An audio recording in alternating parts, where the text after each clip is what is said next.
Welcome friends, ਸਵਾਗਤ ਹੈ ਜੀ ਤੁਹਾਡਾ ਅੱਜ ਦੀ ਆਪਣੀ ਨਿਊ ਵੀਡੀਓ ਵਿੱਚ। ਅੱਜ ਆਪਾਂ ਕਰਨ ਜਾ ਰਹੇ ਹਾਂ ਜੀ NCERT ਜੀਓਗ੍ਰਾਫੀ 6th ਕਲਾਸ ਦਾ 5th ਲੈਸਨ ਜੀ, ਜੋ ਕਿ ਹੈ ਜੀ ਧਰਤੀ ਦੇ ਪਰਮੰਡਲ ਯਾਨੀ ਕਿ ਮੇਜਰ ਡੋਮੇਨਸ ਆਫ ਅਰਥ। ਆਲਰੇਡੀ ਜੀ 4 ਲੈਸਨ ਆਪਾਂ ਕਵਰ ਕਰ ਚੁੱਕੇ ਹਾਂ 6th ਕਲਾਸ ਦੇ। ਉਹਨਾਂ ਦੀ ਜੀ ਪਲੇਲਿਸਟ ਤੁਹਾਨੂੰ ਉੱਪਰ ਆਈ ਬਟਨ 'ਚ, ਨੀਚੇ ਡਿਸਕ੍ਰਿਪਸ਼ਨ 'ਚ ਤੇ ਐਂਡ ਸਕਰੀਨ 'ਤੇ ਵੀ ਮਿਲ ਜਾਏਗੀ। ਜੇਕਰ ਤੁਸੀਂ ਉਹ ਨਹੀਂ ਦੇਖੇ ਤਾਂ ਜੀ ਉਹ ਵੀਡੀਓ ਦੇਖ ਲਓ। ਉਹਨਾਂ ਦੇ ਵਿੱਚ ਆਪਾਂ ਸੋਲਰ ਸਿਸਟਮ ਬਾਰੇ ਪੜ੍ਹ ਚੁੱਕੇ ਹਾਂ ਜੀ, ਧਰਤੀ ਦੀਆਂ ਗਤੀਆਂ ਬਾਰੇ, ਮੈਪ ਕੀ ਹੁੰਦੇ ਆ ਅਤੇ ਗਲੋਬ ਕੀ ਹੈ ਜੀ, ਉਹ ਆਪਾਂ ਆਲਰੇਡੀ ਉੱਥੇ ਕਵਰ ਕਰ ਚੁੱਕੇ ਹਾਂ ਜੀ। ਉਹ ਤੁਸੀਂ ਵੀਡੀਓਜ਼ ਦੇਖ ਲਓ ਜੀ। ਅਤੇ ਅੱਜ ਦਾ ਆਪਣਾ ਟੌਪਿਕ ਹੈ ਜੀ ਧਰਤੀ ਦੇ ਪਰਿਮੰਡਲ। ਅੱਜ ਆਪਾਂ ਇਸ ਵਿੱਚ ਵੇਖਾਂਗੇ ਜੀ ਧਰਤੀ ਦੇ ਕਿਹੜੇ ਕਿਹੜੇ ਪਰਿਮੰਡਲ ਹੁੰਦੇ ਆ, ਯਾਨੀ ਕਿ ਥਲ ਮੰਡਲ, ਜਲ ਮੰਡਲ, ਜੀਵ ਮੰਡਲ ਅਤੇ ਵਾਯੂਮੰਡਲ। ਇਹਦੇ ਬਾਰੇ ਅੱਜ ਆਪਾਂ ਜੀ ਡਿਟੇਲ 'ਚ ਜਾਣਾਂਗੇ। NCERT ਜੀਓਗ੍ਰਾਫੀ ਦੀਆਂ ਵੀਡੀਓ ਪੰਜਾਬੀ ਵਿੱਚ ਦੇਖਣ ਲਈ ਜੀ ਆਪਣਾ ਚੈਨਲ ਪੰਜਾਬ ਐਜੂਕੇਸ਼ਨ ਸਬਸਕ੍ਰਾਈਬ ਕਰ ਲਓ। ਕੇਵਲ ਆਪਣੇ ਚੈਨਲ 'ਤੇ ਹੀ ਜੀ ਤੁਹਾਨੂੰ NCERT ਦੀਆਂ ਵੀਡੀਓਜ਼ ਪੰਜਾਬੀ ਵਿੱਚ ਮਿਲਣਗੀਆਂ। ਆਓ ਜੀ ਹੁਣ ਆਪਾਂ ਸ਼ੁਰੂ ਕਰਦੇ ਹਾਂ ਆਪਣਾ ਅੱਜ ਦਾ ਟੌਪਿਕ। ਸਭ ਤੋਂ ਪਹਿਲਾਂ ਆਪਾਂ ਗੱਲ ਕਰਦੇ ਹਾਂ ਜੀ ਉਹਨਾਂ ਮੁੱਖ ਬਿੰਦੂਆਂ ਦੀ ਜਿਨ੍ਹਾਂ ਬਾਰੇ ਅੱਜ ਆਪਾਂ ਪੜ੍ਹਨ ਜਾ ਰਹੇ ਹਾਂ। ਪਹਿਲਾਂ ਆਪਾਂ ਦੇਖਾਂਗੇ ਜੀ ਥਲ ਮੰਡਲ ਕੀ ਹੈ। ਫਿਰ ਥਲ ਮੰਡਲ ਦੇ ਵਿੱਚ ਆ ਜਾਂਦੇ ਆ ਜੀ ਆਪਣੇ 7 ਮਹਾਂਦੀਪ। ਆਪਾਂ ਅੱਜ ਉਹਨਾਂ ਬਾਰੇ ਪੜ੍ਹਾਂਗੇ, ਜਿਨ੍ਹਾਂ 'ਚ ਪਹਿਲਾ ਹੈ ਜੀ ਏਸ਼ੀਆ ਮਹਾਂਦੀਪ, ਦੂਜਾ ਅਫਰੀਕਾ ਮਹਾਂਦੀਪ, ਤੀਜਾ ਉੱਤਰੀ ਅਮਰੀਕਾ ਮਹਾਂਦੀਪ ਅਤੇ ਚੌਥਾ ਜੀ ਦੱਖਣੀ ਅਮਰੀਕਾ ਮਹਾਂਦੀਪ। ਯੂਰਪ ਮਹਾਂਦੀਪ, ਉਸ ਤੋਂ ਬਾਅਦ ਹੈ ਜੀ ਆਸਟ੍ਰੇਲੀਆ ਮਹਾਂਦੀਪ ਅਤੇ ਲਾਸਟ ਹੈ ਅੰਟਾਰਕਟਿਕਾ ਮਹਾਂਦੀਪ। ਥਲ ਮੰਡਲ ਪੜ੍ਹਨ ਤੋਂ ਬਾਅਦ ਜੀ ਆਪਾਂ ਦੇਖਾਂਗੇ ਜਲ ਮੰਡਲ ਕੀ ਹੈ। ਫਿਰ ਜਲ ਮੰਡਲ ਦੇ ਵਿੱਚ ਆ ਜਾਂਦੇ ਆ ਜੀ ਆਪਣੇ 5 ਮਹਾਂਸਾਗਰ। ਉਹਨਾਂ ਬਾਰੇ ਆਪਾਂ ਪੜ੍ਹਾਂਗੇ। ਉਹ ਹਨ ਜੀ ਪ੍ਰਸ਼ਾਂਤ ਮਹਾਂਸਾਗਰ, ਅੰਧ ਮਹਾਂਸਾਗਰ, ਦੱਖਣੀ ਮਹਾਂਸਾਗਰ, ਹਿੰਦ ਮਹਾਂਸਾਗਰ ਅਤੇ ਆਰਕਟਿਕ ਮਹਾਂਸਾਗਰ। ਮਹਾਂਸਾਗਰਾਂ ਬਾਰੇ ਪੜ੍ਹਨ ਤੋਂ ਬਾਅਦ ਜੀ ਆਪਾਂ ਵੇਖਾਂਗੇ ਵਾਯੂਮੰਡਲ। ਵਾਯੂਮੰਡਲ ਵਿੱਚ ਜੀ ਆਪਾਂ ਵਾਯੂਮੰਡਲ ਦੀਆਂ ਵੱਖ-ਵੱਖ ਪਰਤਾਂ ਬਾਰੇ ਗੱਲ ਕਰਾਂਗੇ। ਸਭ ਤੋਂ ਪਹਿਲਾਂ ਆਪਾਂ ਵੇਖਾਂਗੇ ਜੀ ਸ਼ੋਭ ਮੰਡਲ, ਯਾਨੀ ਕਿ ਜਿਸ ਨੂੰ ਕਿਹਾ ਜਾਂਦਾ ਟ੍ਰੋਪੋਸਫੇਅਰ। ਫਿਰ ਆਪਾਂ ਦੇਖਾਂਗੇ ਜੀ ਸਮਤਾਪ ਮੰਡਲ, ਸਟ੍ਰੈਟੋਸਫੇਅਰ। ਤੀਸਰੀ ਹੈ ਜੀ ਮੱਧ ਮੰਡਲ, ਜਿਸ ਨੂੰ ਕਿਹਾ ਜਾਂਦਾ ਮੀਜ਼ੋਸਫੇਅਰ। ਚੌਥੀ ਹੈ ਜੀ ਆਇਨ ਮੰਡਲ, ਜਿਸ ਨੂੰ ਕਿਹਾ ਜਾਂਦਾ ਥਰਮੋਸਫੇਅਰ। ਅਤੇ ਪੰਜਵੀਂ ਹੈ ਜੀ ਬਾਹਰ ਮੰਡਲ ਜਾਂ ਬਾਹਯ ਮੰਡਲ, ਇਸ ਨੂੰ ਕਿਹਾ ਜਾਂਦਾ ਜੀ ਐਗਜ਼ੋਸਫੇਅਰ। ਵਾਯੂਮੰਡਲ ਬਾਰੇ ਪੜ੍ਹਨ ਤੋਂ ਬਾਅਦ ਜੀ ਆਪਾਂ ਵੇਖਾਂਗੇ ਜੈਵ ਮੰਡਲ, ਜੋ ਤਿੰਨਾਂ ਥਲ ਮੰਡਲ, ਜਲ ਮੰਡਲ ਅਤੇ ਵਾਯੂਮੰਡਲ ਦੇ ਇੱਕ ਮਿਲੇ ਹੋਏ ਭਾਗ ਨੂੰ ਜੈਵ ਮੰਡਲ ਕਿਹਾ ਜਾਂਦਾ ਜੀ। ਉਹਦੇ ਬਾਰੇ ਡਿਟੇਲ 'ਚ ਪੜ੍ਹਾਂਗੇ।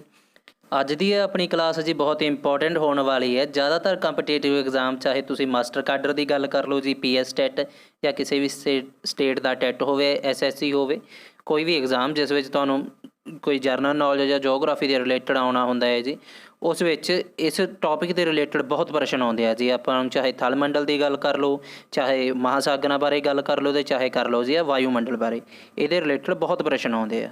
ਆਓ ਜੀ ਹੁਣ ਆਪਾਂ ਵੇਖਦੇ ਹਾਂ ਕਿ ਥਲ ਮੰਡਲ ਕਿਸ ਨੂੰ ਕਿਹਾ ਜਾਂਦਾ ਹੈ ਅਤੇ ਥਲ ਮੰਡਲ ਦੇ ਭਾਗ ਕਿਹੜੇ ਕਿਹੜੇ ਨੇ ਜੀ।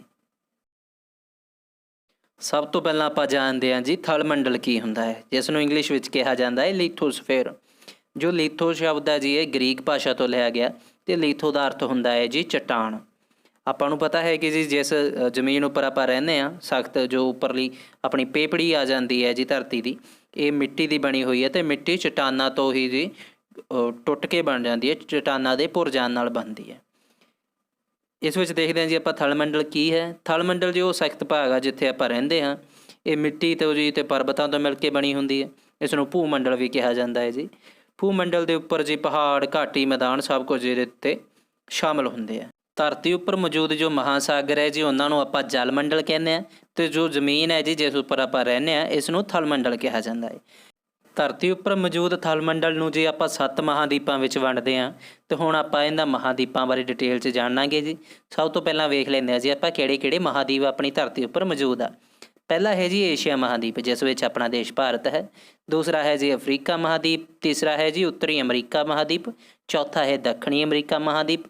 ਪੰਜਵਾਂ ਹੈ ਜੀ ਯੂਰਪ ਮਹਾਂਦੀਪ। ਛੇਵਾਂ ਹੈ ਜੀ ਆਸਟ੍ਰੇਲੀਆ ਮਹਾਂਦੀਪ ਅਤੇ ਸੱਤਵਾਂ ਹੈ ਜੀ ਅੰਟਾਰਕਟਿਕਾ ਮਹਾਂਦੀਪ। ਹੁਣ ਇਹਨਾਂ ਬਾਰੇ ਜੀ ਆਪਾਂ ਡਿਟੇਲ 'ਚ ਪੜ੍ਹਦੇ ਹਾਂ। ਸਭ ਤੋਂ ਪਹਿਲਾਂ ਆਪਾਂ ਵੇਖ ਲੈਂਦੇ ਹਾਂ ਜੀ ਏਸ਼ੀਆ ਮਹਾਂਦੀਪ। ਇੱਧਰ ਤੁਸੀਂ ਡਾਇਗਰਾਮ 'ਚ ਦੇਖੋ ਜੀ, ਉੱਪਰ ਜੋ ਰੈੱਡ ਬਣਿਆ ਹੋਇਆ ਇਹ ਏਸ਼ੀਆ ਮਹਾਂਦੀਪ।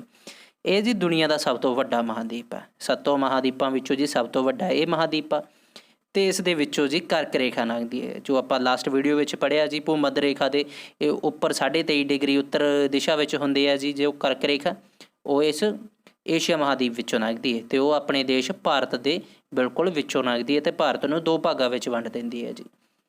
ਇੱਥੇ ਇੱਕ ਹੋਰ ਪੁਆਇੰਟ ਜੀ ਜੋ ਯਾਦ ਰੱਖਣ ਵਾਲਾ ਆ ਜਾਂਦਾ, ਜੋ ਏਸ਼ੀਆ ਮਹਾਂਦੀਪ ਆ ਜੀ ਇਸ ਨੂੰ ਯੂਰਪ ਨਾਲੋਂ ਵੱਖ ਕਰਨ ਵਾਲਾ ਜੋ ਪਰਬਤ ਆ ਉਸ ਨੂੰ ਕਿਹਾ ਜਾਂਦਾ ਜੀ ਯੂਰਾਲ ਪਰਬਤ। ਇੱਥੇ ਇਹਦੇ ਵਿਚਾਲੇ ਰਹਿ ਜਾਂਦਾ ਹੈ ਜੀ, ਜਿੱਥੇ ਪੁਆਇੰਟ ਸ਼ੋਅ ਕਰ ਰਿਹਾ ਮੈਂ। ਇੱਥੇ ਜੀ ਇੱਕ ਯੂਰਾਲ ਪਰਬਤ ਆ ਜੋ ਏਸ਼ੀਆ ਅਤੇ ਯੂਰਪ ਮਹਾਦੀਪ ਨੂੰ ਦੋ ਭਾਗਾਂ ਦੇ ਵਿੱਚ ਵੰਡ ਦਿੰਦਾ ਹੈ ਜੀ। ਜੋ ਏਸ਼ੀਆ ਮਹਾਦੀਪ ਹੈ ਜੀ, ਇਹ ਆਪਣੀ ਧਰਤੀ ਦੇ ਉੱਤਰੀ ਗੋਲਾਰਧ ਦੇ ਵਿੱਚ ਸਥਿਤ ਹੈ। ਏਸ਼ੀਆ ਮਹਾਦੀਪ ਤੋਂ ਆਪਾਂ ਬਾਅਦ ਦੇਖਦੇ ਹਾਂ ਜੀ ਅਫਰੀਕਾ ਮਹਾਦੀਪ ਨੂੰ। ਇਹ ਦੂਸਰੇ ਨੰਬਰ ਦਾ ਜੀ ਸਭ ਤੋਂ ਵੱਡਾ ਮਹਾਦੀਪ ਆ ਜਾਂਦਾ ਹੈ ਜੀ।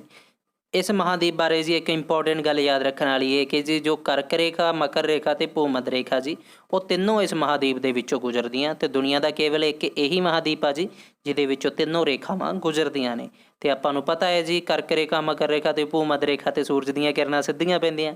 ਇਸੇ ਕਰਕੇ ਜੀ ਜੋ ਇਹ ਮਹਾਦੀਪ ਹੈ, ਅਫਰੀਕਾ ਮਹਾਦੀਪ, ਇਹ ਬਹੁਤ ਹੀ ਗਰਮ ਖੇਤਰ ਹੈ ਜੀ। ਇੱਥੇ ਇੱਕ ਹੋਰ ਆਪਣਾ ਪ੍ਰਸ਼ਨ ਆ ਜਾਂਦਾ ਹੈ ਜੀ, ਜੋ ਸਹਾਰਾ ਮਾਰੂਥਲ ਹੈ ਜੀ, ਦੁਨੀਆ ਦਾ ਸਭ ਤੋਂ ਗਰਮ ਮਾਰੂਥਲ, ਉਹ ਵੀ ਆਪਾਂ ਨੂੰ ਅਫਰੀਕਾ ਮਹਾਦੀਪ ਵਿੱਚ ਹੀ ਮਿਲਦਾ ਹੈ ਜੀ। ਇੱਕ ਹੋਰ ਜੀ ਪ੍ਰਸ਼ਨ ਇਹਦੇ ਇੰਪੋਰਟੈਂਟ ਬਹੁਤ ਆਉਂਦਾ ਹੈ ਜੀ, ਉਹ ਹੈ ਜੀ ਕਿ ਇੱਥੇ ਦੁਨੀਆ ਦੀ ਸਭ ਤੋਂ ਲੰਮੀ ਨਦੀ ਹੈ, ਲੌਂਗੈਸਟ ਰਿਵਰ ਹੈ ਜੀ ਇੱਥੇ, ਉਸ ਦਾ ਨਾਮ ਹੈ ਨੀਲ ਨਦੀ। ਇੱਥੇ ਕੀ ਕਨਫਿਊਜ਼ ਕਰਨ ਵਾਲਾ ਪ੍ਰਸ਼ਨ ਕਈ ਵਾਰ ਪੇਪਰ ਦੇ ਵਿੱਚ ਆ ਜਾਂਦਾ ਹੈ। ਜੇ ਆਪਾਂ ਨੂੰ ਪੁੱਛਿਆ ਜਾਂਦਾ ਕਿ ਦੁਨੀਆ ਦੀ ਸਭ ਤੋਂ ਵੱਡੀ ਨਦੀ ਕਿਹੜੀ ਹੈ, ਯਾਨੀ ਕਿ ਟੋਲੈਸਟ ਨਦੀ ਕਿਹੜੀ ਹੈ, ਤਾਂ ਫਿਰ ਯਾਦ ਰੱਖਣਾ ਜੀ ਉਹ ਹੈ ਐਮਾਜ਼ੋਨ ਨਦੀ, ਜੋ ਕਿ ਹੈ ਜੀ ਸਾਊਥ ਅਮਰੀਕਾ 'ਚ, ਯਾਨੀ ਕਿ ਦੱਖਣੀ ਅਮਰੀਕਾ ਮਹਾਦੀਪ 'ਚ। ਜੇ ਤੁਹਾਨੂੰ ਪੁੱਛਿਆ ਜਾਂਦਾ ਇਹ ਲੰਮੀ ਯਾਨੀ ਕਿ ਲੌਂਗੈਸਟ ਨਦੀ ਕਿਹੜੀ ਹੈ, ਫਿਰ ਹੈ ਜੀ ਨੀਲ ਨਦੀ। ਜੇ ਪੁੱਛਿਆ ਜਾਂਦਾ ਕਿ ਵੱਡੀ ਯਾਨੀ ਕਿ ਟੋਲੈਸਟ, ਫਿਰ ਤੁਸੀਂ ਲਿਖੋਗੇ ਜੀ ਐਮਾਜ਼ੋਨ ਰਿਵਰ। ਇਹ ਯਾਦ ਰੱਖਣਾ ਜੀ। ਅਫਰੀਕਾ ਮਹਾਦੀਪ ਬਾਰੇ ਜਾਣਨ ਤੋਂ ਬਾਅਦ ਹੁਣ ਆਪਾਂ ਦੇਖਦੇ ਹਾਂ ਜੀ ਤੀਸਰਾ ਮਹਾਦੀਪ, ਉਹ ਹੈ ਜੀ ਉੱਤਰੀ ਅਮਰੀਕਾ ਮਹਾਦੀਪ, ਜਿਸ ਨੂੰ ਕਿਹਾ ਜਾਂਦਾ ਜੀ ਨਾਰਥ ਅਮਰੀਕਾ। ਇਹ ਜੀ ਤੀਜੇ ਨੰਬਰ ਦਾ ਸਭ ਤੋਂ ਵੱਡਾ ਮਹਾਦੀਪ ਹੈ ਅਤੇ ਇਹ ਜੀ ਆਪਣਾ ਉੱਤਰੀ ਗੋਲਾਰਧ ਦੇ ਵਿੱਚ ਸਥਿਤ ਹੈ। ਜਿਵੇਂ ਕਿ ਤੁਸੀਂ ਮੈਪ 'ਚ ਦੇਖ ਸਕਦੇ ਹੋ ਜੀ, ਗਰੀਨ ਵਾਲਾ ਨਾਰਥ ਅਮਰੀਕਾ ਹੈ ਜੀ। ਅਤੇ ਜੀ ਸਾਊਥ ਅਮਰੀਕਾ ਦੇ ਨਾਲ ਇੱਕ ਇਹ ਬਹੁਤ ਛੋਟੇ ਸੰਕਰੇ ਸਥਲੀ ਭਾਗ ਨਾਲ ਜੁੜਿਆ ਹੋਇਆ ਜੀ। ਇਸੇ ਨੂੰ ਕਿਹਾ ਜਾਂਦਾ ਹੈ ਜੀ ਪਨਾਮਾ ਸਥਲ ਸੰਧੀ। ਇਹ ਸਥਲ ਸੰਧੀ ਕੀ ਹੁੰਦਾ ਹੈ ਜੀ, ਇਹਨੂੰ ਆਪਾਂ ਇਸੇ ਸਲਾਈਡ 'ਚ ਜਾਣਦੇ ਹਾਂ ਜੀ। ਉਸ ਤੋਂ ਪਹਿਲਾਂ ਆਪਾਂ ਦੇਖ ਲੈਂਦੇ ਹਾਂ ਦੱਖਣੀ ਅਮਰੀਕਾ ਬਾਰੇ, ਯਾਨੀ ਕਿ ਸਾਊਥ ਅਮਰੀਕਾ ਬਾਰੇ।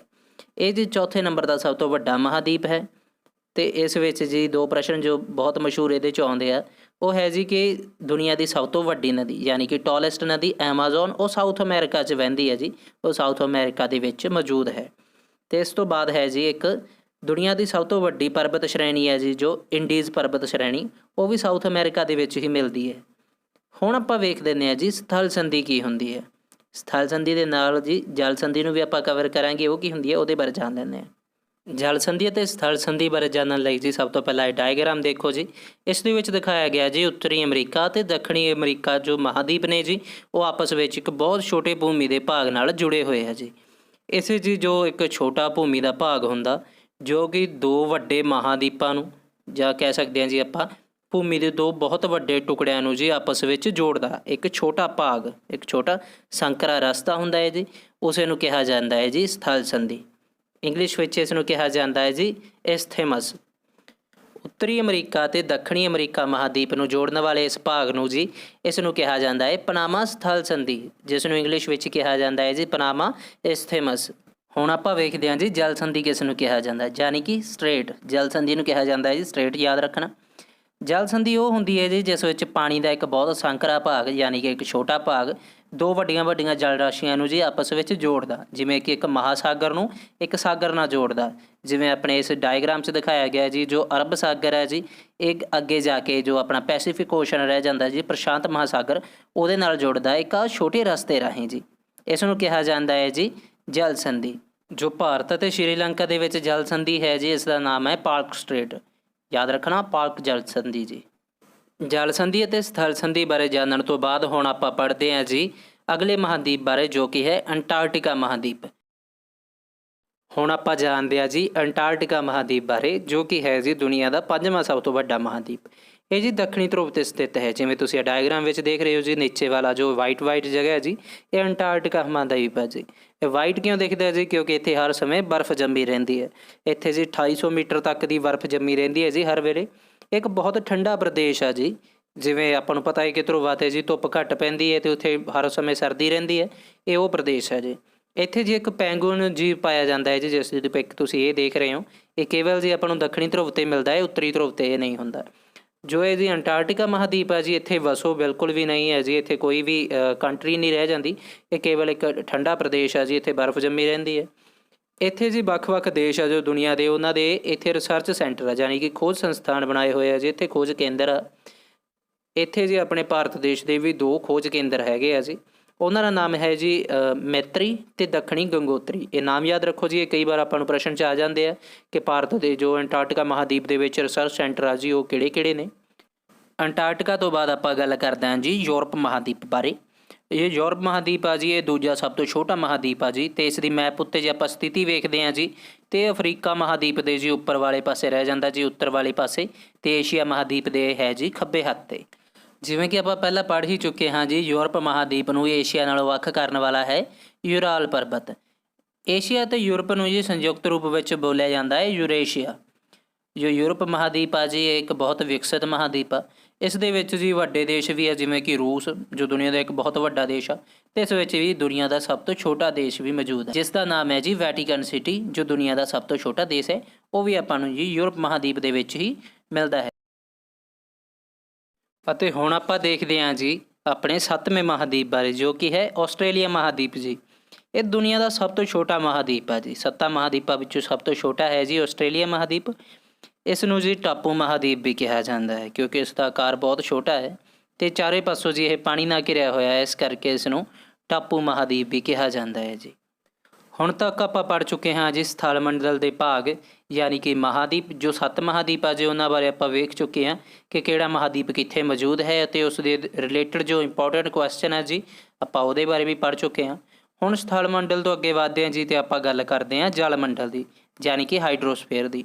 ਆਪਾਂ ਵੇਖਦੇ ਹਾਂ ਜੀ ਜਲ ਮੰਡਲ ਕੀ ਹੈ, ਅਤੇ ਉਸ ਦੇ ਵਿੱਚ ਜੋ ਆਪਣੇ 5 ਮਹਾਸਾਗਰ ਆਉਂਦੇ ਆ ਜੀ, ਆਪਾਂ ਉਹਨਾਂ ਬਾਰੇ ਪੜ੍ਹਦੇ ਹਾਂ। ਹੁਣ ਆਪਾਂ ਵੇਖਦੇ ਹਾਂ ਜੀ ਜਲ ਮੰਡਲ ਕਿਸ ਨੂੰ ਕਿਹਾ ਜਾਂਦਾ ਹੈ, ਯਾਨੀ ਕਿ ਹਾਈਡਰੋਸਫੇਅਰ। ਹਾਈਡਰੋ ਵਰਡ ਵੀ ਜੀ ਗ੍ਰੀਕ ਭਾਸ਼ਾ ਦਾ ਵਰਡ ਹੈ, ਜਿਸ ਦਾ ਅਰਥ ਹੁੰਦਾ ਹੈ ਜੀ ਪਾਣੀ। ਹੁਣ ਆਪਾਂ ਜਾਣਦੇ ਹਾਂ ਜੀ ਜਲ ਮੰਡਲ ਕੀ ਹੈ।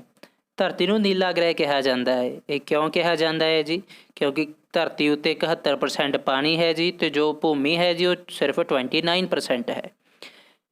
ਜੇਕਰ ਆਪਣੀ ਧਰਤੀ ਉੱਪਰ ਜੀ 71% ਪਾਣੀ ਮੌਜੂਦ ਆ, ਫਿਰ ਵੀ ਆਪਾਂ ਨੂੰ ਜੀ ਪਾਣੀ ਦੇ ਸੰਕਟ ਨਾਲ ਕਿਉਂ ਜੂਝਣਾ ਪੈਂਦਾ, ਕਿਉਂ ਆਪਾਂ ਨੂੰ ਪਾਣੀ ਦੀ ਬਚਤ ਕਰਨੀ ਪੈਂਦੀ ਹੈ ਜੀ? ਹੁਣ ਆਪਾਂ ਇਹ ਜਾਣ ਲੈਂਦੇ ਹਾਂ। ਕਿਉਂਕਿ ਜੀ ਜੋ ਧਰਤੀ ਉੱਪਰ ਪਾਣੀ ਮੌਜੂਦ ਆ, ਇਸ ਦੇ ਵਿੱਚੋਂ ਜੀ 97.5% ਜੋ ਪਾਣੀ ਆ ਉਹ ਮਹਾਸਾਗਰਾਂ 'ਚ ਆ ਜੀ, ਅਤੇ ਜੋ ਮਹਾਸਾਗਰਾਂ ਦਾ ਪਾਣੀ ਹੈ ਜੀ, ਇਸ ਵਿੱਚ ਖਾਰਾਪਣ ਜੋ ਬਹੁਤ ਜ਼ਿਆਦਾ ਹੈ ਜੀ।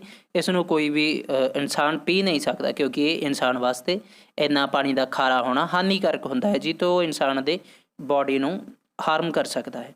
ਅਤੇ ਜੋ ਜੀ ਬਾਕੀ ਬਚਦਾ ਪਾਣੀ ਹੈ 2.5%, ਇਸ ਦੇ ਵਿੱਚੋਂ ਜੀ ਬਹੁਤ ਵੱਡਾ ਜੋ ਹਿੱਸਾ ਹੁੰਦਾ ਹੈ ਪਾਣੀ ਦਾ, ਉਹ ਬਰਫ਼ ਦੇ ਰੂਪ ਵਿੱਚ, ਹਿਮ ਦੇ ਰੂਪ ਵਿੱਚ ਜੀ ਜੰਮਿਆ ਹੋਇਆ ਹੈ, ਅਤੇ ਉਸ ਦਾ ਕੁਛ ਹਿੱਸਾ ਜੀ ਆਪਾਂ ਨੂੰ ਧਰਤੀ ਦੇ ਹੇਠਾਂ ਪਾਣੀ ਦੇ ਰੂਪ ਵਿੱਚ ਮਿਲਦਾ ਹੈ। ਯਾਨੀ ਕਿ ਜੀ ਜੋ 2.5% ਪਾਣੀ ਹੈ, ਇਸ ਦੇ ਵਿੱਚੋਂ ਵੀ ਇੱਕ ਬਹੁਤ ਛੋਟਾ ਅੰਸ਼ ਹੈ ਜੀ ਜੋ ਮਨੁੱਖਾਂ ਲਈ ਵਰਤੋਂ ਲਈ ਮਿਲਦਾ ਹੈ, ਅਤੇ ਜੋ ਇੱਕ ਸਾਫ਼ ਪਾਣੀ ਹੁੰਦਾ ਹੈ ਜੀ, ਜੋ ਬਿਨਾਂ ਨਮਕ ਵਾਲਾ ਪਾਣੀ ਹੁੰਦਾ ਹੈ। ਇਸੇ ਕਰਕੇ ਜੀ ਆਪਾਂ ਨੂੰ ਜਲ ਸੰਕਟ ਦਾ ਸਾਹਮਣਾ ਕਰਨਾ ਪੈਂਦਾ ਹੈ, ਅਤੇ ਆਪਾਂ ਨੂੰ ਪਾਣੀ ਦੀ ਬਚਤ ਕਰਨੀ ਚਾਹੀਦੀ ਹੈ। ਹੁਣ ਆਪਾਂ ਵੇਖਦੇ ਹਾਂ ਜੀ ਜਲ ਮੰਡਲ ਦੇ ਭਾਗ, ਯਾਨੀ ਕਿ ਮਹਾਸਾਗਰ। ਹੁਣ ਆਪਾਂ ਪੜ੍ਹਦੇ ਹਾਂ ਜੀ ਮਹਾਸਾਗਰਾਂ ਬਾਰੇ, ਯਾਨੀ ਕਿ ਓਸ਼ਨਜ਼ ਬਾਰੇ। ਆਪਾਂ ਨੂੰ ਪਤਾ ਹੈ ਜੀ ਕਿ ਧਰਤੀ ਉੱਪਰ 5 ਮਹਾਸਾਗਰ ਮੌਜੂਦ ਹੈ। ਮਹਾਸਾਗਰਾਂ ਬਾਰੇ ਪੜ੍ਹਨ ਤੋਂ ਪਹਿਲਾਂ ਜੀ ਇੱਕ ਇੰਟਰਸਟਿੰਗ ਗੱਲ ਹੈ, ਇਹ ਯਾਦ ਰੱਖੋ ਜੀ, ਜੋ ਮਹਾਸਾਗਰ ਹੈ ਜੀ, 5 ਮਹਾਸਾਗਰ, ਇਹ ਆਪਸ ਦੇ ਵਿੱਚ ਜੁੜੇ ਹੋਏ ਆ, ਅਤੇ ਇਹਨਾਂ ਦਾ ਜੋ ਪਾਣੀ ਦਾ ਸਤਾਰਾ ਜੀ ਉਹ ਬਿਲਕੁਲ ਸਮਾਨ ਆ। ਆਪਾਂ ਕਿਸੇ ਵੀ ਮਹਾਸਾਗਰ 'ਤੇ ਚਲੇ ਜਾਈਏ, ਉਹਨਾਂ ਦਾ ਜੋ ਪਾਣੀ ਦਾ ਲੈਵਲ ਹੋਏਗਾ ਜੀ, ਸੀ ਲੈਵਲ ਹੋਏਗਾ, ਉਹ ਸਾਰਿਆਂ ਦਾ ਇੱਕ ਸਮਾਨ ਆ, ਕਿਉਂਕਿ ਪਾਣੀ ਇਹਨਾਂ ਦੇ ਵਿੱਚ ਆਪਸ 'ਚ ਜੁੜਿਆ ਹੋਇਆ। ਆਪਾਂ ਨੂੰ ਪਤਾ ਹੈ ਕਿ ਜੀ ਭੂਮੀ 'ਤੇ ਕਈ ਜਗ੍ਹਾ 'ਤੇ ਉੱਚੀ ਹੁੰਦੀ ਹੈ, ਕਈ ਜਗ੍ਹਾ 'ਤੇ ਨੀਵੀਂ, ਪਰ ਜੋ ਮਹਾਸਾਗਰ ਦਾ ਲੈਵਲ ਹੈ ਇਹ ਸੇਮ ਹੁੰਦਾ ਹੈ ਜੀ। ਇਸੇ ਲਈ ਜੋ ਧਰਤੀ ਦੇ ਉੱਪਰ ਕੋਈ ਵੀ ਭੂ ਆਕ੍ਰਿਤੀ ਦੀ ਜੀ ਆਪਾਂ ਉਚਾਈ ਮਾਪਣੀ ਹੈ ਜੀ, ਤਾਂ ਆਪਾਂ ਸੀ ਲੈਵਲ ਤੋਂ ਉਹਦੀ ਉਚਾਈ ਮਾਪਦੇ ਆ, ਸਮੁੰਦਰੀ ਤਲ ਤੋਂ ਉਹਦੀ ਉਚਾਈ ਮਾਪੀ ਜਾਂਦੀ ਹੈ। ਇਸੇ ਤਰ੍ਹਾਂ ਜੀ ਜੇ ਕੋਈ ਸਮੁੰਦਰ ਦੇ ਵਿੱਚ ਡੂੰਘੀ ਜਗ੍ਹਾ ਹੈ, ਅਤੇ ਉਸ ਦੀ ਵੀ ਜੇ ਆਪਾਂ ਡੂੰਘਾਈ ਮਾਪਣੀ ਹੈ ਜੀ, ਅਤੇ ਉਹ ਵੀ ਸਮੁੰਦਰ ਦੇ ਤਲ ਤੋਂ ਹੀ ਮਾਪੀ ਜਾਊਗੀ।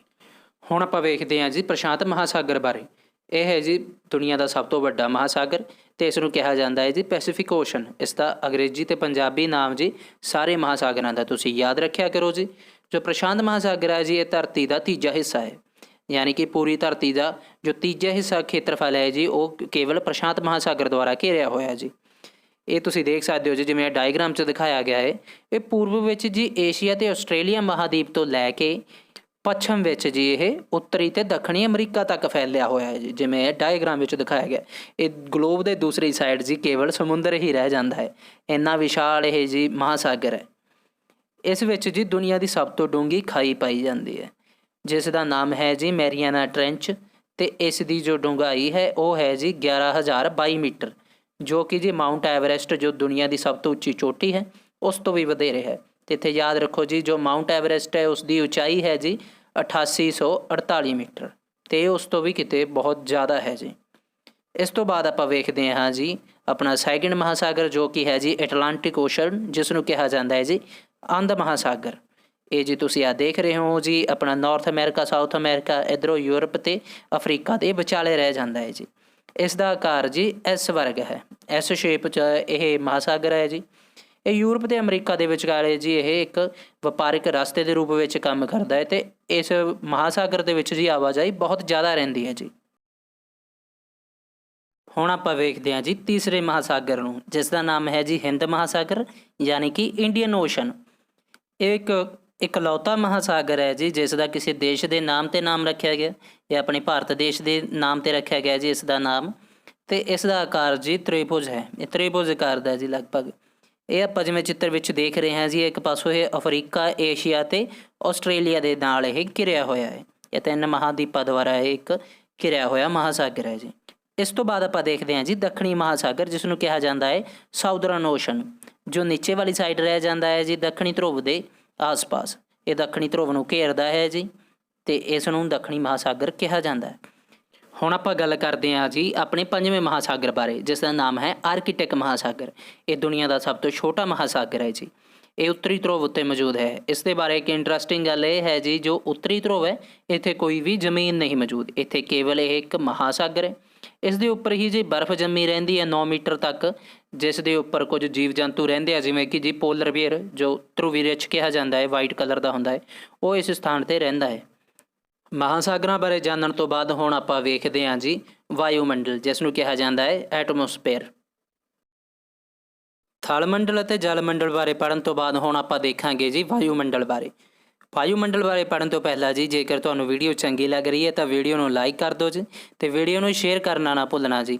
ਜੇਕਰ ਚੈਨਲ ਨੂੰ ਤੁਸੀਂ ਸਬਸਕ੍ਰਾਈਬ ਨਹੀਂ ਕੀਤਾ ਜੀ ਤਾਂ ਚੈਨਲ ਨੂੰ ਸਬਸਕ੍ਰਾਈਬ ਕਰ ਲਓ ਜੀ, ਨਾਲ ਵਾਲਾ ਬੈਲ ਆਈਕਨ ਵੀ ਪ੍ਰੈਸ ਕਰ ਦਿਓ, ਤਾਂ ਕਿ ਜਦੋਂ ਵੀ ਕੋਈ ਵੀਡੀਓਜ਼ ਅਪਲੋਡ ਹੋਣ ਤਾਂ ਤੁਹਾਡੇ ਤੱਕ ਨੋਟੀਫਿਕੇਸ਼ਨ ਆ ਜਾਏ ਅਤੇ ਤੁਸੀਂ ਕੋਈ ਵੀ ਵੀਡੀਓ ਨੂੰ ਮਿਸ ਨਾ ਕਰੋ। ਹੁਣ ਆਪਾਂ ਜਾਣਦੇ ਹਾਂ ਜੀ ਵਾਯੂਮੰਡਲ ਬਾਰੇ, ਯਾਨੀ ਕਿ ਐਟਮੋਸਫੇਅਰ ਬਾਰੇ। ਜੋ ਐਟਮੋ ਸ਼ਬਦ ਹੈ ਜੀ, ਇਹ ਵੀ ਗ੍ਰੀਕ ਭਾਸ਼ਾ ਦਾ ਸ਼ਬਦ ਹੈ। ਐਟਮੋ ਦਾ ਅਰਥ ਹੁੰਦਾ ਹੈ ਜੀ ਵਾਯੂ, ਯਾਨੀ ਕਿ ਹਵਾ। ਹੁਣ ਆਪਾਂ ਦੇਖਦੇ ਹਾਂ ਜੀ ਵਾਯੂਮੰਡਲ ਦੇ ਵਿੱਚ ਕੀ ਕੀ ਮੌਜੂਦ ਹੁੰਦਾ ਅਤੇ ਵਾਯੂਮੰਡਲ ਕੀ ਹੁੰਦਾ ਹੈ। ਧਰਤੀ ਦੇ ਉੱਪਰ ਜੀ ਇੱਕ ਹਵਾ ਦਾ ਗਲਾਫ ਪਾਇਆ ਜਾਂਦਾ ਹੈ, ਇਸ ਨੂੰ ਕਿਹਾ ਜਾਂਦਾ ਜੀ ਵਾਯੂਮੰਡਲ। ਵਾਯੂਮੰਡਲ ਧਰਤੀ ਦੀ ਸਤ੍ਹਾ ਤੋਂ ਲੈ ਕੇ ਜੀ 1600 ਮੀਟਰ ਦੀ ਉਚਾਈ ਤੱਕ ਪਾਇਆ ਜਾਂਦਾ ਹੈ। ਇਸੇ ਵਿੱਚ ਹੀ ਜੀ ਆਪਾਂ ਨੂੰ ਸਾਹ ਲੈਣ ਲਈ ਜੋ ਆਕਸੀਜਨ ਗੈਸ ਹੈ ਉਹ ਇਸ ਦੇ ਵਿੱਚ ਮੌਜੂਦ ਹੁੰਦੀ ਹੈ ਜੀ, ਇਸੇ ਕਰਕੇ ਹੀ ਆਪਾਂ ਸਾਹ ਲੈ ਪਾਉਂਦੇ ਹਾਂ। ਅਤੇ ਇਸ ਤੋਂ ਇਲਾਵਾ ਜੀ ਜੋ ਇਹ ਵਾਯੂਮੰਡਲ ਹੈ ਜੀ, ਜੋ ਗੈਸਾਂ ਦਾ ਇੱਕ ਗਲਾਫ ਹੈ ਜੀ, ਇਹ ਆਪਾਂ ਨੂੰ ਸੂਰਜ ਤੋਂ ਆਉਣ ਵਾਲੀਆਂ ਹਾਨੀਕਾਰਕ ਕਿਰਨਾਂ, ਜਿਹਨਾਂ ਨੂੰ ਅਲਟਰਾਵਾਇਲਟ ਕਿਰਨਾਂ ਕਿਹਾ ਜਾਂਦਾ ਜੀ, ਉਹਨਾਂ ਤੋਂ ਆਪਣਾ ਬਚਾਅ ਕਰਦਾ ਹੈ। ਜੋ ਆਕਸੀਜਨ ਹੈ ਜੀ ਵਾਯੂਮੰਡਲ ਦੇ ਵਿੱਚ ਮੌਜੂਦ ਹੈ, ਇਹ ਕੇਵਲ ਇਨਸਾਨਾਂ ਲਈ ਹੀ ਨਹੀਂ ਜੀ, ਇਹ ਕੋਈ ਵੀ ਜੋ ਸੰਜੀਵ ਧਰਤੀ ਦੇ ਉੱਪਰ ਰਹਿੰਦਾ ਹੈ ਉਹਨਾਂ ਨੂੰ ਸਾਹ ਲੈਣ ਲਈ ਜੀ ਸਹਾਇਤਾ ਕਰਦੀ ਹੈ, ਅਤੇ ਇਹਦੇ ਕਰਕੇ ਹੀ ਧਰਤੀ ਦੇ ਉੱਪਰ ਜੀਵਨ ਸੰਭਵ ਹੋ ਸਕਿਆ ਹੈ। ਇਸ ਤੋਂ ਇਲਾਵਾ ਵੀ ਇੱਕ ਜੀ ਬਹੁਤ ਮਹੱਤਵਪੂਰਨ ਗੈਸ ਪਾਈ ਜਾਂਦੀ ਹੈ, ਜਿਸ ਦਾ ਨਾਮ ਹੈ ਕਾਰਬਨ ਡਾਈਆਕਸਾਈਡ। ਜੋ ਕਾਰਬਨ ਡਾਈਆਕਸਾਈਡ ਗੈਸ ਹੈ ਜੀ, ਇਸ ਦੀ ਵਰਤੋਂ ਕਰਕੇ ਹੀ ਜੋ ਬਨਸਪਤੀ ਹੈ ਜੀ ਧਰਤੀ ਦੇ ਉੱਪਰ ਮੌਜੂਦ, ਉਹ ਪ੍ਰਕਾਸ਼ ਸੰਸਲੇਸ਼ਣ ਕਿਰਿਆ ਦੁਆਰਾ ਆਪਣਾ ਭੋਜਨ ਪ੍ਰਾਪਤ ਕਰਦੀ ਹੈ ਜੀ, ਆਪਣਾ ਭੋਜਨ ਤਿਆਰ ਕਰਦੀ ਹੈ। ਅਤੇ ਜੋ ਕਾਰਬਨ ਡਾਈਆਕਸਾਈਡ ਗੈਸ ਹੈ ਜੀ, ਇਹ ਸੂਰਜ ਤੋਂ ਆਉਣ ਵਾਲੀਆਂ ਜੋ ਗਰਮੀ ਹੁੰਦੀ ਹੈ ਜੀ, ਉਸ ਨੂੰ ਆਪਣੇ ਵਿੱਚ ਸੋਖ ਲੈਂਦੀ ਹੈ। ਇਸੇ ਗੈਸ ਦੀ ਮੌਜੂਦਗੀ ਕਰਕੇ ਹੀ ਜੀ ਧਰਤੀ ਰਾਤ ਨੂੰ ਵਧੇਰੇ ਠੰਡੀ ਨਹੀਂ ਹੁੰਦੀ। ਜੇਕਰ ਕਾਰਬਨ ਡਾਈਆਕਸਾਈਡ ਮੌਜੂਦ ਨਾ ਹੋਵੇ ਜੀ ਤਾਂ ਧਰਤੀ ਰਾਤ ਸਮੇਂ ਬਹੁਤ ਜ਼ਿਆਦਾ ਠੰਡੀ ਹੋ ਜਾਵੇ, ਅਤੇ ਇਹ ਇਨਸਾਨਾਂ ਦੇ ਰਹਿਣ ਦੇ ਲਾਇਕ ਨਾ ਰਹੇ। ਹੁਣ ਆਪਾਂ ਇਹ ਡਾਇਗਰਾਮ ਦੇਖ ਲੈਂਦੇ ਹਾਂ ਜੀ। ਇਸ ਦੇ ਵਿੱਚ ਦਰਸਾਇਆ ਗਿਆ ਕਿ ਆਪਣੇ ਵਾਯੂਮੰਡਲ ਵਿੱਚ ਕਿਹੜੀਆਂ-ਕਿਹੜੀਆਂ ਗੈਸਾਂ ਮੌਜੂਦ ਹਨ ਅਤੇ ਉਹਨਾਂ ਦੀ ਮਾਤਰਾ ਕਿੰਨੀ ਹੈ ਜੀ। ਸਭ ਤੋਂ ਪਹਿਲਾਂ ਆਪਾਂ ਦੇਖਦੇ ਹਾਂ ਜੀ 78% ਦਿਖਾਈ ਗਈ ਹੈ ਨਾਈਟ੍ਰੋਜਨ ਗੈਸ। ਇਸ ਤੋਂ ਬਾਅਦ ਜੀ ਜੋ 21% ਹੈ ਜੀ, ਇਹ ਆਕਸੀਜਨ ਰਹਿ ਜਾਂਦੀ ਹੈ, ਜਿਸ ਰਾਹੀਂ ਆਪਾਂ ਸਾਹ ਲੈਂਦੇ ਹਾਂ। ਇਸ ਤੋਂ ਬਾਅਦ ਜੀ ਜੋ 1% ਗੈਸ ਹੈ ਜੀ, ਇਹਦੇ ਵਿੱਚ ਆਰਗਨ ਅਤੇ ਕੁਝ ਹੋਰ ਗੈਸਾਂ ਰਹਿ ਜਾਂਦੀਆਂ ਜੀ। ਇਸ ਦੇ ਵਿੱਚ ਜੀ ਜੋ 1% ਹੈ, ਇਸ ਦੇ ਵਿੱਚ ਆਉਂਦੀ ਹੈ ਆਪਣੀ ਕਾਰਬਨ ਡਾਈਆਕਸਾਈਡ ਗੈਸ। ਇਹ ਬਹੁਤ ਥੋੜ੍ਹੀ ਮਾਤਰਾ 'ਤੇ ਜੀ ਧਰਤੀ ਦੇ ਉੱਤੇ ਮੌਜੂਦ ਹੈ, ਵਾਯੂਮੰਡਲ ਦੇ ਵਿੱਚ ਮੌਜੂਦ ਹੈ। ਪਰ ਹੁਣ ਉਦਯੋਗਾਂ ਅਤੇ ਜੀ ਆਵਾਜਾਈ ਦੇ ਸਾਧਨਾਂ ਕਰਕੇ ਪ੍ਰਦੂਸ਼ਣ ਵੱਧ ਰਿਹਾ ਹੈ, ਜਿਸ ਕਰਕੇ ਵਾਯੂਮੰਡਲ 'ਚ ਕਾਰਬਨ ਡਾਈਆਕਸਾਈਡ ਦੀ ਮਾਤਰਾ ਵੀ ਵੱਧ ਰਹੀ ਹੈ। ਜਿਸ ਕਰਕੇ ਜੀ ਧਰਤੀ ਦੇ ਉੱਪਰ ਤਾਪਮਾਨ ਬਹੁਤ ਜ਼ਿਆਦਾ ਵੱਧ ਰਿਹਾ ਹੈ, ਜਿਸ ਨੂੰ ਆਪਾਂ ਕਹਿੰਦੇ ਹਾਂ ਜੀ ਗ੍ਰੀਨ ਹਾਊਸ ਪ੍ਰਭਾਵ ਜਾਂ ਕਿਹਾ ਜਾਂਦਾ ਹੈ ਜੀ ਗਲੋਬਲ ਵਾਰਮਿੰਗ। ਇਸੇ ਕਰਕੇ ਹੁੰਦੀ ਹੈ ਜੀ ਕਾਰਬਨ ਡਾਈਆਕਸਾਈਡ ਕਰਕੇ। ਇਹ ਵੀ ਯਾਦ ਰੱਖੋ ਜੀ, ਇਹ ਪ੍ਰਸ਼ਨ ਕਈ ਵਾਰ ਆ ਜਾਂਦਾ ਕਿ ਗਲੋਬਲ ਵਾਰਮਿੰਗ ਕਿਸ ਕਰਕੇ ਹੋ ਰਹੀ ਹੈ ਜੀ, ਉਹ ਕਾਰਬਨ ਡਾਈਆਕਸਾਈਡ ਦੀ ਮਾਤਰਾ ਪਰ ਆਪਣੇ ਵਾਯੂਮੰਡਲ ਦੇ ਵਿੱਚ ਵੱਧ ਜਾਣ ਕਰਕੇ ਹੁੰਦੀ ਹੈ। ਜੋ ਵਾਯੂਮੰਡਲ ਹੈ ਜੀ ਧਰਤੀ ਉੱਪਰ ਮੌਜੂਦ, ਇਸ ਨੂੰ ਜੀ ਵੱਖ-ਵੱਖ ਭਾਗਾਂ ਵਿੱਚ ਵੰਡਿਆ ਗਿਆ ਹੈ, ਜਿਸ ਨੂੰ ਵੱਖ-ਵੱਖ ਮੰਡਲ ਜਾਂ ਪਰਤਾਂ ਬੋਲ ਸਕਦੇ ਹਾਂ ਜੀ। ਇਹਨਾਂ ਦੀ ਗਿਣਤੀ ਹੈ 5। ਹੁਣ ਆਪਾਂ ਇਹਨਾਂ ਬਾਰੇ ਜਾਣਾਂਗੇ ਜੀ। ਸਭ ਤੋਂ ਪਹਿਲਾਂ ਇਹਨਾਂ ਨੂੰ ਦੇਖ ਲੈਂਦੇ ਹਾਂ ਜੀ ਕਿ ਕਿਹੜੀਆਂ-ਕਿਹੜੀਆਂ ਹੈ। ਪਹਿਲੀ ਹੈ ਜੀ ਸ਼ੋਭ ਮੰਡਲ, ਜਿਸ ਨੂੰ ਕਿਹਾ ਜਾਂਦਾ ਹੈ ਟ੍ਰੋਪੋਸਫੇਅਰ। ਦੂਜੀ ਹੈ ਜੀ ਸਮਤਾਪ ਮੰਡਲ ਯਾਨੀ ਕਿ ਸਟ੍ਰੈਟੋਸਫੇਅਰ। ਤੀਜੀ ਹੈ ਜੀ ਮੱਧ ਮੰਡਲ, ਜਿਸ ਨੂੰ ਕਿਹਾ ਜਾਂਦਾ ਹੈ ਮੀਜ਼ੋਸਫੇਅਰ। ਚੌਥੀ ਹੈ ਜੀ ਆਇਨ ਮੰਡਲ, ਜਿਸ ਨੂੰ ਕਿਹਾ ਜਾਂਦਾ ਹੈ ਟ੍ਰੋਪੋਸਫੇਅਰ। ਅਤੇ ਪੰਜਵੀਂ ਹੈ ਜੀ ਬਾਹਰ ਮੰਡਲ, ਜਿਸ ਨੂੰ ਜਾਂ ਬਾਹਰ ਮੰਡਲ, ਜਿਸ ਨੂੰ ਕਿਹਾ ਜਾਂਦਾ ਹੈ ਜੀ ਐਗਜ਼ੋਸਫੇਅਰ। ਇਸ ਦਾ ਜੀ ਇੰਗਲਿਸ਼ ਨਾਮ ਸਾਰੀਆਂ ਦਾ ਜ਼ਰੂਰ ਯਾਦ ਰੱਖਣਾ, ਕਿਉਂਕਿ ਪੰਜਾਬੀ ਪੇਪਰ ਵਿੱਚ ਵੀ ਟ੍ਰੋਪੋਸਫੇਅਰ ਨੂੰ ਜੀ ਸਿੱਧਾ ਪੰਜਾਬੀ 'ਚ ਟ੍ਰੋਪੋਸਫੇਅਰ ਲਿਖ ਦੇਣਗੇ, ਉਸ ਨੂੰ ਸ਼ੋਭ ਮੰਡਲ ਜਾਂ ਸਪਤਾਮ ਮੰਡਲ ਇਸ ਤਰ੍ਹਾਂ ਦਾ ਕੁਛ ਨਹੀਂ ਲਿਖਦੇ ਜੀ। ਇਸੇ ਕਰਕੇ ਇਹਨਾਂ ਦਾ ਇੰਗਲਿਸ਼ ਦੇ ਵਿੱਚ ਨਾਮ ਜ਼ਰੂਰ ਯਾਦ ਰੱਖੋ ਜੀ। ਜੋ ਪਹਿਲੀ ਪਰਤ ਹੈ ਜੀ ਉਹ ਹੈ ਟ੍ਰੋਪੋਸਫੇਅਰ, ਦੂਸਰੀ ਹੈ ਸਟ੍ਰੈਟੋਸਫੇਅਰ, ਜੋ ਮੱਧ ਵਾਲੀ ਹੈ ਜੀ ਉਹ ਮੀਜ਼ੋਸਫੇਅਰ। ਉਹ ਤਾਂ ਐਮ ਤੇ ਮੱਧ ਜੀ ਅਤੇ ਐਮ ਤੇ ਮੀਜ਼ੋ, ਇਹ ਯਾਦ ਰੱਖਣਾ ਸੌਖਾ ਹੈ। ਉਸ ਤੋਂ ਬਾਅਦ ਆ ਜਾਂਦੀ ਹੈ ਜੀ ਟ੍ਰੋਪੋਸਫੇਅਰ ਅਤੇ ਲਾਸਟ ਵਾਲੀ ਆ ਜਾਂਦੀ ਹੈ ਜੀ ਐਗਜ਼ੋਸਫੇਅਰ। ਹੁਣ ਆਪਾਂ ਇਹਨਾਂ ਬਾਰੇ ਜਾਣਾਂਗੇ ਜੀ ਅਤੇ ਦੇਖਾਂਗੇ ਕਿ ਇਹਨਾਂ ਦੇ ਵਿੱਚ ਕੀ ਕੀ ਫਰਕ ਹੈ ਅਤੇ ਕਿੰਨੀ ਕਿੰਨੀ ਉਚਾਈ 'ਤੇ ਮੌਜੂਦ ਹੁੰਦੀਆਂ ਜੀ। ਸਭ ਤੋਂ ਪਹਿਲਾਂ ਆਪਾਂ ਦੇਖਦੇ ਹਾਂ ਜੀ ਟ੍ਰੋਪੋਸਫੇਅਰ।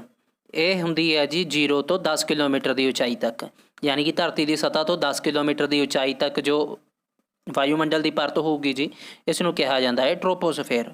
ਅਤੇ ਜੋ ਮੌਸਮ ਸੰਬੰਧੀ ਸਾਰੀਆਂ ਘਟਨਾਵਾਂ ਹੁੰਦੀਆਂ ਜੀ, ਜਿਵੇਂ ਮੀਂਹ ਆਉਣਾ ਜਾਂ ਗੜੇ ਪੈਣੇ ਜਾਂ ਕੋਈ ਵੀ ਬੱਦਲ ਵਗੈਰਾ ਬਣਨੇ, ਉਹ ਸਾਰੇ ਜੀ ਟ੍ਰੋਪੋਸਫੇਅਰ ਦੇ ਵਿੱਚ ਹੀ ਰਹਿ ਜਾਂਦੇ ਆ, ਉਹ ਇਸੇ ਵਿੱਚ ਹੀ ਹੁੰਦੇ ਆ। ਟ੍ਰੋਪੋਸਫੇਅਰ 'ਚ ਜੀ ਜਿਵੇਂ ਆਪਾਂ ਉੱਪਰ ਨੂੰ ਵੱਧਦੇ ਜਾਂਦੇ ਹਾਂ, ਉੱਪਰ ਨੂੰ ਉਚਾਈ ਵੱਲ ਜਾਂਦੇ ਹਾਂ, ਤਾਪਮਾਨ ਜੀ ਘਟਦਾ ਜਾਂਦਾ ਹੈ। ਵਾਯੂਮੰਡਲ ਦੀਆਂ ਪਰਤਾਂ ਬਾਰੇ ਜੀ ਆਪਾਂ ਨੂੰ ਬਹੁਤ ਪ੍ਰਸ਼ਨ ਆ ਜਾਂਦੇ ਆ, ਇਸ ਕਰਕੇ ਜੀ ਇਸ ਨੂੰ ਧਿਆਨ ਨਾਲ ਪੜ੍ਹਨਾ।